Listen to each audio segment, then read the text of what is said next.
When I'm out in the boat and I'm racing, it is all out war. 280 kilometers an hour into turn one. I've done a lot of racing, never found anything as competitive as unlimited hydroplane racing.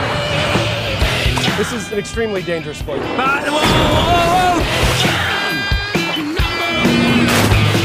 It's more of an airplane than it is actually about hovering above the water.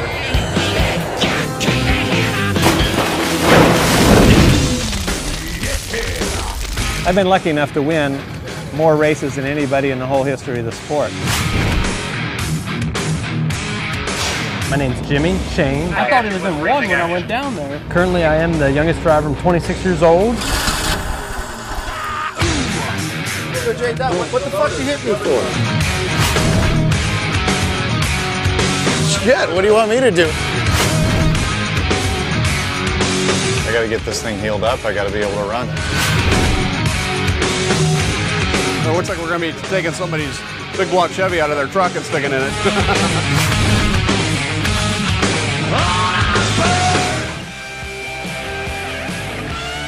I want to win every time I go out. Old age and treachery helps sometimes. We're going to do our talking on the race course.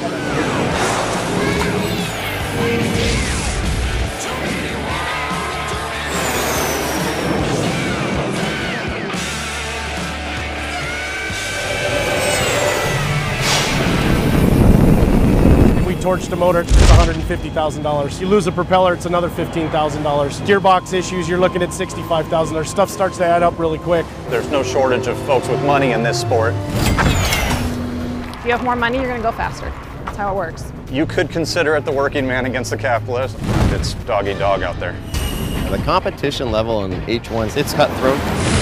We have friction, we have issues. I'm exiting turn 2, and the next thing I see is my mirror was full of a fluorescent yellow boat. What the fuck you hit me for? Fucking talk to the Browner. He's the one that freaking drove me all over the place. It goes like this: 1, 2, 3, 4, 5. You know, you can't. Glad you can count to 5, but we'll check out the video. All right, quit crying about it. It's dangerous.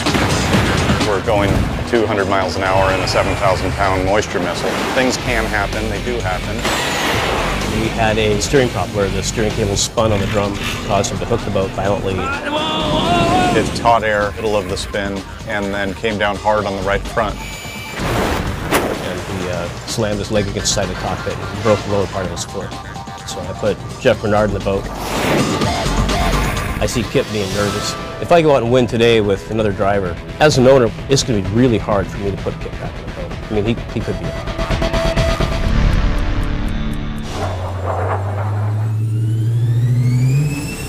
I'm looking at the data, and you know, if the rule book's black and white, yep, they're illegal, they're out. 0 points. We have 2 fuel flow meters. Alberto team, their low pressure's over. You can only run a certain amount of fuel through the engine, and if you go up over that, you're going to be faster than another boat on the course. Based on the rule book, they're supposed to be tossed. You have to be a competitive person. In my regular life, I'm very competitive. I run a large real estate company, and our business is acquiring companies essentially and putting other people out of business so we can acquire their business. And that translates well, really, into boat racing because you want to win, you want to dominate. The part that frustrates me as another owner is it happens a lot with that team. When I'm over by 1/10 of a second, I get tossed. The job as the crew chief, owner, whatever, is to get the most out of every rule. And if it fits within the rules, you don't get caught, it's not cheating. The whole camaraderie of the thing, that's huge. You got to have that. I mean, you can have all the smartest guys, but it's all got to gel together.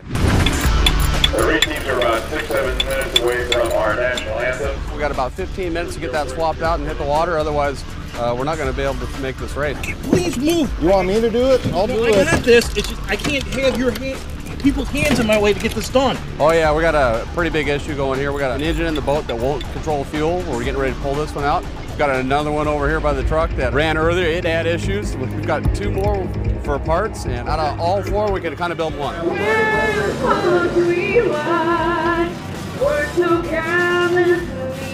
If this doesn't work, we're flat fucked. All right, we're ready to go.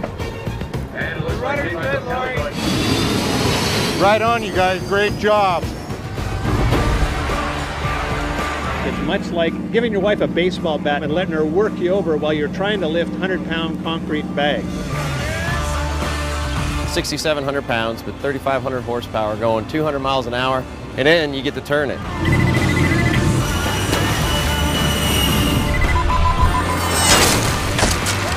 Driving a limited hydroplane, I can't imagine anything more fun in the world. It's all I've ever wanted to do my whole life.